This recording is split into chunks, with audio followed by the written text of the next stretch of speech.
My husband insisted I was the perfect wife for 8 years. Last week, he finally looked inside the freezer. The first time Derek called me perfect was on our honeymoon in Bali. We were eating breakfast on the villa terrace when I cut his papaya into exact cubes without him asking. He looked at me with this expression I'd never seen before, something between gratitude and ownership, and said, "You're going to be the perfect wife." I smiled because it felt like a compliment. I didn't know yet that perfect was a cage with bars made of expectations I'd never agreed to carry. 8 years later, I stood in our kitchen at 6:47 a.m., making Derek's coffee exactly how he liked it. 2 shots of espresso, steamed oat milk to 140 degrees, 1 pump of vanilla syrup. The ritual was so ingrained in my muscle memory that I could do it while half asleep, which I often was. Derek came downstairs in his tailored suit, the navy one that made his eyes look darker, and kissed my cheek without breaking stride toward his briefcase. "You're the best," he said, taking the mug from my hand. Those 3 words had replaced "I love you" somewhere around year 4. Our house in Westchester was a showpiece. 4 bedrooms, marble countertops, a garden that required a full-time landscaper. Derek's clients loved coming here for dinner parties where I served braised short ribs and made conversation about their portfolios without ever talking about myself. I was the accessory that completed his image. The beautiful wife who kept everything running smoothly while he built his hedge fund empire. My own career in graphic design had ended 3 years into our marriage when Derek suggested I could focus on us full-time. He'd framed it as an opportunity, not a demand, but the message was clear. And I spent most mornings after Derek left for work sitting in the breakfast nook with my laptop, scrolling through job postings I'd never apply for. The gap in my resume had grown too large to explain. Every time I thought about updating my portfolio, I'd remember the last argument we'd had about it. Derek standing in the doorway of my home office saying, "Why do you need to work? I provide everything. Don't you appreciate what we have?" The guilt that followed that question was thick enough to drown in. My best friend Lena called on Wednesday morning while I was folding Derek's dress shirts. She'd been my college roommate, the only person from my old life who still checked on me regularly. "Vanessa, I'm serious," she said, her voice tight with concern. "You sound like a ghost of yourself. When's the last time you did something just because you wanted to?" I looked around the laundry room with its color-coded sorting bins and military precision. I couldn't remember the answer to her question. That afternoon, I made Derek's favorite dinner, herb-crusted lamb chops with roasted fingerling potatoes and green beans almondine. The preparation took 3 hours, and I timed it so everything would be plated exactly when he walked through the door at 7:15 p.m. He was 20 minutes late, which meant the lamb was slightly overdone. I saw his jaw tighten when he cut into it, that microscopic flinch that meant disappointment. "It's fine," he said, which we both knew meant it wasn't. I apologized and promised to do better tomorrow. The dynamic between us had shifted so gradually that I couldn't identify when normal became toxic. In the beginning, Derek's standards felt like care. He wanted the best for us, for me. He encouraged me to dress better, to read the books his colleagues talked about, to perfect my tennis swing at the country club. Each suggestion felt like investment in our shared future. But somewhere along the way, his encouragement became expectation, and expectation became requirement, and requirement became law. I stopped noticing when I'd stopped being Vanessa and started being Derek's wife, as though those were 2 entirely different people. On Thursday night, Derek brought home a client named Robert Ashford and his wife Diane. I'd spent all day preparing coq au vin and homemade profiteroles, cleaning the house until every surface gleamed. Diane was one of those women who weaponized politeness, her compliments sharp as knives. "Your home is so lovely," she said, her eyes scanning the living room like she was cataloging flaws. "You must spend all your time keeping it this way." Derek laughed and put his arm around my waist, pulling me close. "Vanessa's a natural. Everything she touches turns perfect." That word again. Perfect. It echoed in my head while I served dessert and made coffee and cleared plates. I watched myself perform domesticity like it was a play I'd rehearsed 1,000 times, and I felt nothing. Just this hollow automation, my body going through motions while my mind screamed somewhere far away. When the Ashfords finally left, Derek told me I'd done an excellent job. He kissed my forehead like I was a child who'd earned a gold star, and I felt something crack deep in my chest. I started noticing things after that night, small details that added up to a bigger picture I'd been too close to see. The way Derek never asked about my day, only told me about how he'd rearranged my closet last month to optimize it without consulting me. The fact that I hadn't seen Lena in person for over a year, because Derek always had conflicts on the days she suggested I'd been isolated so slowly that I'd mistaken the cage for a home. The breaking point came on a Saturday morning in October. Derek was playing golf with clients, and I was alone in the house for the first time in weeks. I walked through each room like I was seeing it for the first time, the furniture he'd chosen, the art he'd bought, the color palette he'd approved. There was nothing of me here except my physical presence. I'd been erased one decision at a time, replaced with a version of myself that existed only to reflect his success. I opened the hall closet looking for a storage box, and found a stack of my old sketchbooks pushed to the back, still packed from when we'd moved into this house 5 years ago. I pulled one out, and flipped through pages of designs I'd made before I married Derek. logos and illustrations and typography experiments, all evidence of a person who'd had her own creative vision. I sat on the floor and cried for the first time in months, mourning someone I'd let disappear. That's when I started planning. Not divorce, not yet. Something else. A test, maybe. Or an experiment. I wanted to know what would happen if I stopped being perfect, if I let the mask slip just enough to see whether Derek loved me or loved the performance I'd been giving him. The idea felt dangerous and necessary in equal measure, like pressing on a bruise to confirm it was real. Monday morning, I made Derek's coffee wrong on purpose. I used regular milk instead of oat milk and didn't measure the temperature. It was a tiny rebellion, barely noticeable, but my hands shook when I handed him the mug. He took a sip, frowned, and looked at me with confusion. "Did you change something?" I shrugged and said I must have been distracted. He dumped it down the sink and made his own coffee before leaving no kiss goodbye. I counted that as data. Over the next 2 weeks, I conducted small experiments in imperfection. I forgot to pick up his dry cleaning once. I burned the chicken on Tuesday and served it anyway. I rearranged the living room pillows in a pattern he hadn't approved. Each deviation from perfection was met with increasing irritation. Derek's jaw would tighten, his words would get clipped, and the temperature in the house would drop by several degrees, but he never asked if something was wrong with me. He only pointed out what I'd done wrong, as though my mistakes were character flaws rather than symptoms. The worst reaction came when I told him I was thinking about taking an online design course. We were having dinner, pasta carbonara that I'd made perfectly despite my recent streak of failures, and I mentioned it casually. Derek put down his fork and stared at me like I'd suggested robbing a bank. "Why would you do that?" he asked, his voice dangerously quiet. I explained that I missed creative work, that I wanted to keep my skills current. His face hardened into something I barely recognized. "We've discussed this, Vanessa. Your job is here, with me. Are you saying that's not enough for you?" The guilt flooded back immediately, that trained response to his disappointment. I backtracked and apologized and promised I wouldn't bring it up again. But that night, lying next to him while he slept, I realized something crucial. Derek didn't want a wife. He wanted an employee who couldn't quit, a possession that maintained itself, a mirror that only reflected the version of himself he wanted to see. I wasn't a person to him. I was a function he'd optimized. I lay awake until 3 a.m., making a decision that felt like standing at the edge of a cliff. I was going to leave him. Not immediately, not dramatically, but methodically. I'd need time to plan, to secure resources, to build an escape route he couldn't block. The clarity that came with that decision was startling. I'd been holding my breath for 8 years, and I'd finally remembered how to exhale. The next morning, I started documenting everything. I took photos of the joint bank account statements that showed my name but no access. I screenshotted the credit cards that were in Derek's name only, despite my purchases being the ones that maxed them out. I made copies of the deed to the house that listed him as sole owner, even though I'd contributed my savings to the down payment. I gathered evidence of my own erasure, building a case for the life I was going to reclaim. Lena became my lifeline. I called her on Thursday afternoon while Derek was at work and told her everything. She listened without interrupting, and when I finished, she was crying. "I knew something was wrong," she said. "I've known for years, but you always defended him. I'm so glad you're finally seeing it." She offered me her spare room, helped me research divorce attorneys, and reminded me daily that I deserved better. Her validation was oxygen after years of suffocation. I opened a secret bank account at a branch across town, using my maiden name and an old email address Derek didn't know about. I started selling my jewelry, piece by piece, through consignment shops. The diamond earrings Derek had given me for our 5th anniversary bought me $3,000 of independence. A pearl necklace from his mother got me another $1,200. I was liquidating my prison one asset at a time, converting symbols of his control into tools for my freedom. The hardest part was maintaining the performance while plotting my exit. I had to keep being the perfect wife even as I dismantled the infrastructure of our marriage. I made his coffee correctly again. I cooked his favorite meals. I smiled at his colleagues and laughed at his jokes and pretended everything was fine. The cognitive dissonance was exhausting, but it was necessary. If Derek suspected I was leaving, he'd find a way to stop me. Men like him always did. 3 weeks into my planning, Derek came home with news. His firm was hosting a major event in 2 weeks, a fundraiser gala at the plaza with clients and investors. He needed me to be absolutely perfect that night because important people would be watching. The irony wasn't lost on me. I agreed to everything he asked for, already knowing it would be the last performance I'd ever give him. I bought a dress for the gala using money from my secret account. It was red, stunning, and nothing like the conservative styles Derek usually chose for me. When I showed it to him, I framed it as wanting to impress his colleagues. He looked uncertain but agreed it would make an impact. I had my hair done differently that day too. Longer and looser than the tight updo he preferred, small rebellions disguised as efforts to please him. The night of the gala, I was nervous in a way I hadn't been in years. Not because I was afraid of making mistakes, but because I was planning to make one very specific, very calculated mistake on purpose. I'd spent days preparing for this moment, rehearsing what I'd say and how I'd say it. This wasn't just about leaving Derek. It was about making sure everyone in his professional world saw exactly who he was.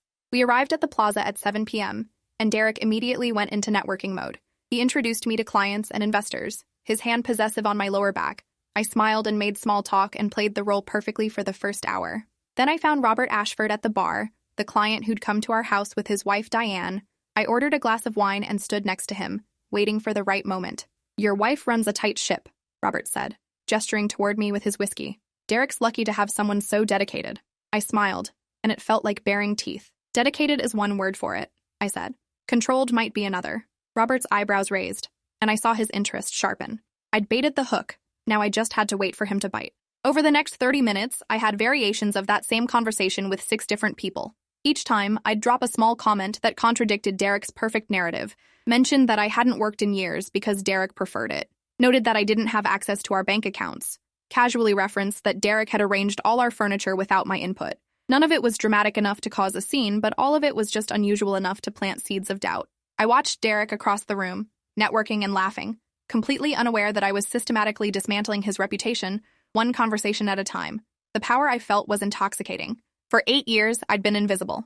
Tonight, I was making sure people saw me, and by extension, saw him clearly too. The real confrontation happened at 10 p.m. Derek found me talking to Diane Ashford near the dessert table, and I could see tension in his shoulders. He excused us and pulled me aside into a quiet hallway. "What are you doing?" he asked, his voice low and furious. "People are asking me strange questions. Robert said you implied I control you. What did you tell him?" I looked at my husband and felt absolutely nothing. No fear, no guilt, no love, just a cold, clear certainty that this marriage had died years ago, and I'd been living with its corpse. "I told him the truth," I said simply, "that you've spent 8 years turning me into a person who only exists to serve you, that I have no access to money, no career, no identity outside of being Derek's perfect wife." I told him exactly what my life looks like. Derek's face went through several expressions: shock, anger, and finally something that looked like panic. "You're making me sound abusive," he said, and I almost laughed at the lack of self-awareness. "I give you everything. This house, this life, everything you could want. How dare you embarrass me like this in front of my colleagues?" "I don't want your everything," I said, and my voice was steady. "I want my own something, and I'm leaving you. I've already hired an attorney, I've already opened my own accounts. I've already started rebuilding my design portfolio. I'm done being your accessory." The hallway went silent except for muffled music from the ballroom. Derek stared at me like I was speaking a language he didn't understand. "You can't leave," he finally said. "We have a prenup. You'll get nothing." I smiled then, really smiled, for the first time in months. "I don't want your money, Derek. I want my life back. The prenup can have everything." I watched that land, watched him realize I'd already accepted losing the house and the cars and all the material comfort he thought kept me trapped. His confusion was almost funny. He'd built his entire control structure on the assumption that I needed his wealth. He'd never considered that I might value freedom more. I walked back into the gala, grabbed my coat from the check room, and left. Just walked out of the plaza, out of Derek's carefully curated world. Into the October night, I took the subway to Lena's apartment in Brooklyn, and when she opened the door, I started crying. Not sad tears, not scared tears. Relief pure, overwhelming relief that I'd finally escaped. The divorce proceedings started the following week. Derek fought it initially, trying to convince me to come back, promising he'd change. But his promises were empty. The same manipulation tactics that had worked for years I didn't engage. My attorney handled everything while I focused on rebuilding my life piece by piece. I moved into a studio apartment in Queens, small and cheap and entirely mine. I bought furniture from Craigslist and painted the walls yellow without asking anyone's permission. I reconnected with old colleagues from my design days and started freelancing again. The work was basic at first, small logos and website mock-ups, but it felt like breathing after being underwater. I was making my own money, making my own choices, making my own mistakes. The freedom was terrifying and glorious in equal measure. Lena helped me set up a new website showcasing my portfolio. We worked on it together in her living room, eating takeout and laughing about nothing in particular.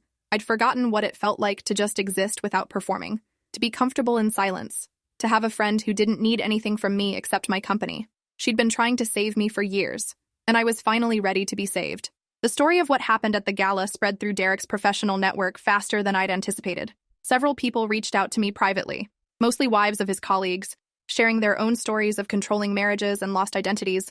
I realized I wasn't alone in this experience. There were dozens of women playing the same role I'd played, trapped in different versions of the same cage. Some of them started leaving too. I'd accidentally started a quiet revolution just by telling the truth.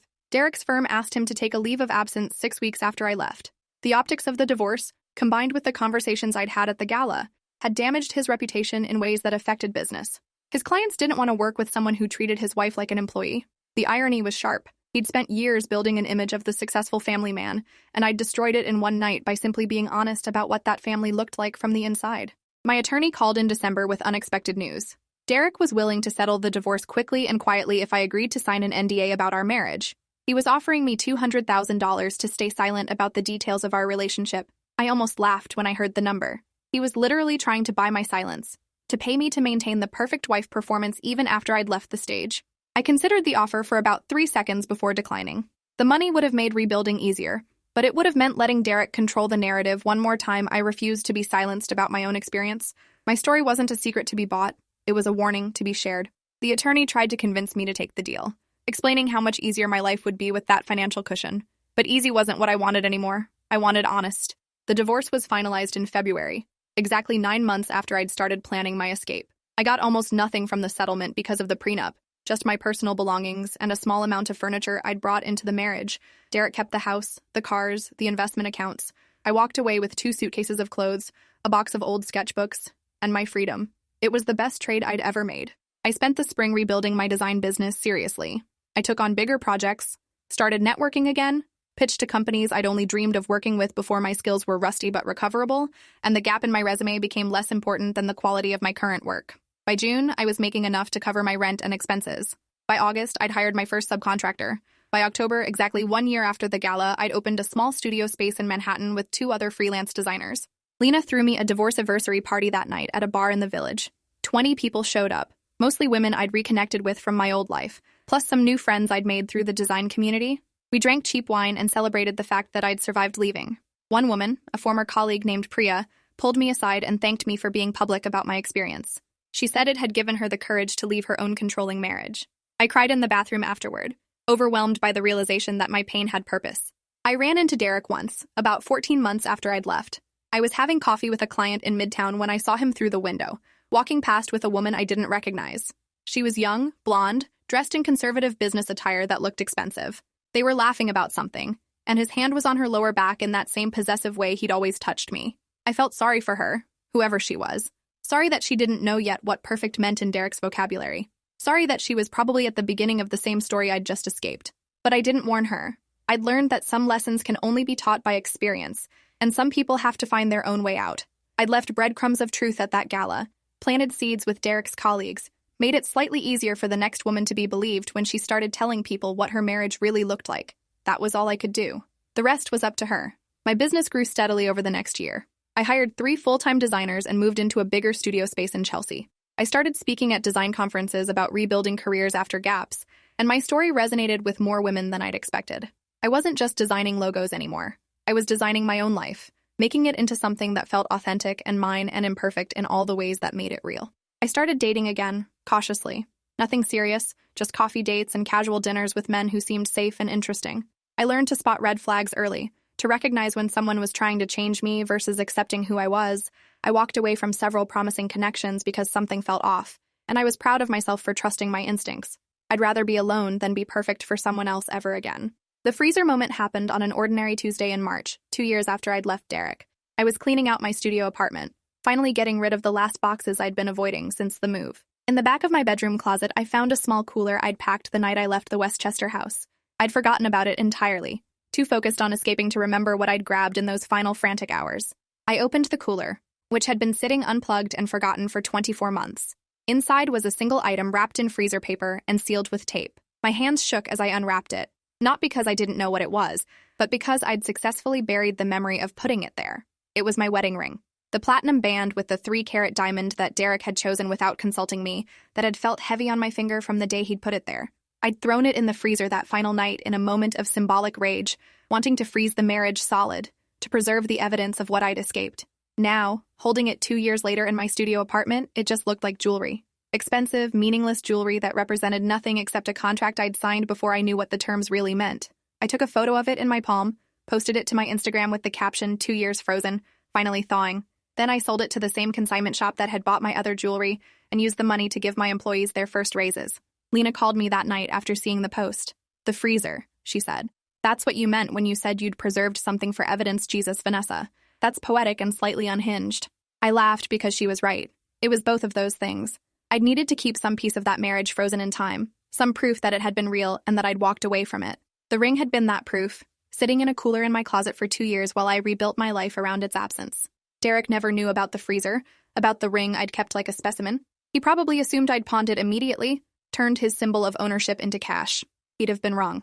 I'd kept it because some part of me needed to know I could survive without it, could build something new while the old life stayed frozen and irrelevant. Only when I was certain I'd fully escaped did I finally let it go. 3 years after the divorce, my studio had grown to 12 employees, and we'd just signed our largest client yet.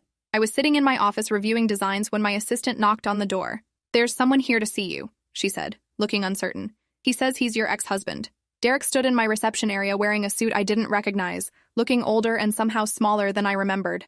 I considered refusing to see him, but curiosity won. I invited him into my office and closed the door. "What do you want?"